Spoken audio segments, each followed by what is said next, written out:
Hello everybody, welcome to Crafty Soup. My name is Misty and today is my Freebie Friday video. Once a month I offer freebies to you, both a sketch that you can download or use in Photoshop and also a cut file that you can use on your electronic die cutter. So you saw both of those files and I'm going to go ahead and do a layout process video for you also.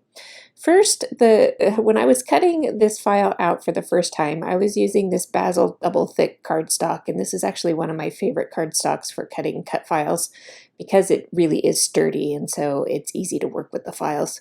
However, it doesn't always cut smoothly on my Cricut with the standard cut settings. So I am going to post a separate video on a quick tip on how to permanently adjust your cut settings for the kinds of papers that you like to use most so that you won't have this happen to you.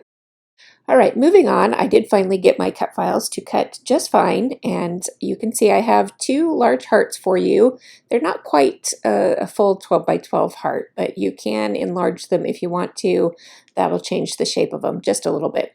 I do include in my cut files the extra pieces for those stripes that you can line up with other pattern papers and cut them out on the machine, or you could easily back this file by hand. I hate hand backing cut files, so that's part of the reason why I create these extra pieces for you.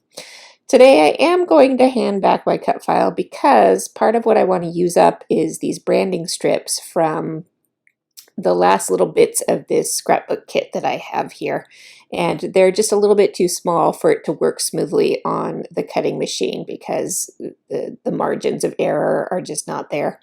And so I am hand backing this cut file, and I am using my counterfeit kit for this month. And actually I have 5 mini kits that I'm working on this month from my Counterfeit Kit Challenge project.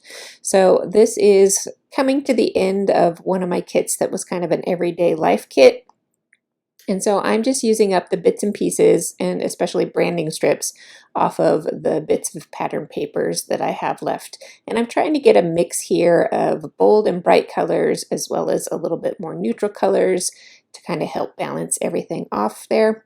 And I am looking through that window of the cut file to see which portion of the pattern that I want to get in there. I would like to say quickly here that I do have a whole video on ways to use your branding strips from your pattern papers. And this is another way that I didn't include in that video. So if you want to check out more ways, I'll link you up to that. And I'm going ahead moving on with my layout. I have this photo of my husband and I we're on a day trip to a lake, and I took a picture of our shadows, and I really like to take shadow pictures. I printed this one out at 5 by 7 and it's just not the right size, so I did reprint it at 4 by 6 with a border. And I'm matting it with this word paper, so I do kind of line it up on the word so that the words that are showing around the edge of the paper make sense. And then that second little photo was of the lake itself, and I at first cut the little photo mat by hand, and it was crooked and I had to fix it on my paper trimmer.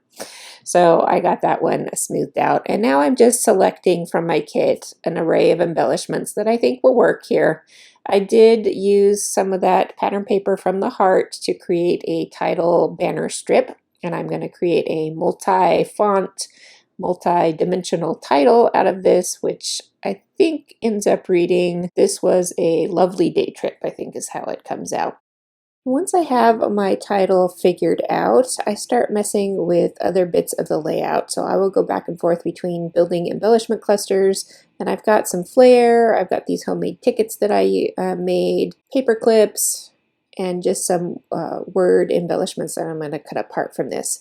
But like I said, I'm kind of going back and forth here as I'm thinking about different parts of the layout. I did not know at all where I wanted to put that little photo. When I started this layout, I thought I was going to tuck it in between the layers of the heart, but then I glued them all flat and I couldn't get it back in there without tearing things. So I came up with this idea of, well, I need a place for my journaling, so I'll just include that second little photo over with the journaling cluster. And I created another banner since I had a banner for my title, and I am going to make my journaling and a second photo layer over there. So now that I've got a bunch of decisions made, I'm going to go ahead and start adhering everything down. I often will work this way and move things around until I think the design feels solid, and then I can start gluing down. So there goes my title, and my main photo comes in. Then I get my journaling cluster started, and part of the reason that I had such a hard time with that photo is that I didn't want to cover up too much of the heart because this heart isn't huge. I wanted to make sure that it was still reading as a heart and leaving the point of the heart down at the bottom, as well as all of those pretty colorful stripes. I wanted to make sure I spent the time doing them, so I want to make sure I am able to see them. So that is what my thinking was with this design, and now I'm just kind of finishing up my clusters. I am adding some foam dots to bits and pieces here and there to give texture and dimension. And I'm kind of new to working with these flare badges, and when I add foam dots behind them, they get a little bit too tall for me. They don't have any adhesive on them at this point. So I'm trying this glue method where I just put a little glue around the rim of it and stick it down. We'll see how well that ends up holding. But I really like flare badges on my project, so I'm going to give these a go. And I'll leave you a link to the company that makes those.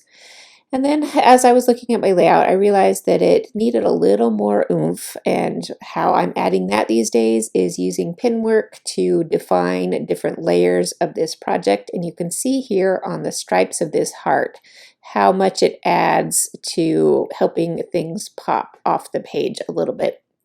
So I outlined the heart, the stripes, and both my photos as well as my journaling block. And then as a very final touch here, I'm finishing up my pin work with a big border all the way around. And I really am finding pin work very satisfying these days. I think it adds nice finishing touch to things. And that layout is done. I was actually really excited about this one. A couple of my recent layouts and videos haven't been thrilling to me, but this one quite happy with.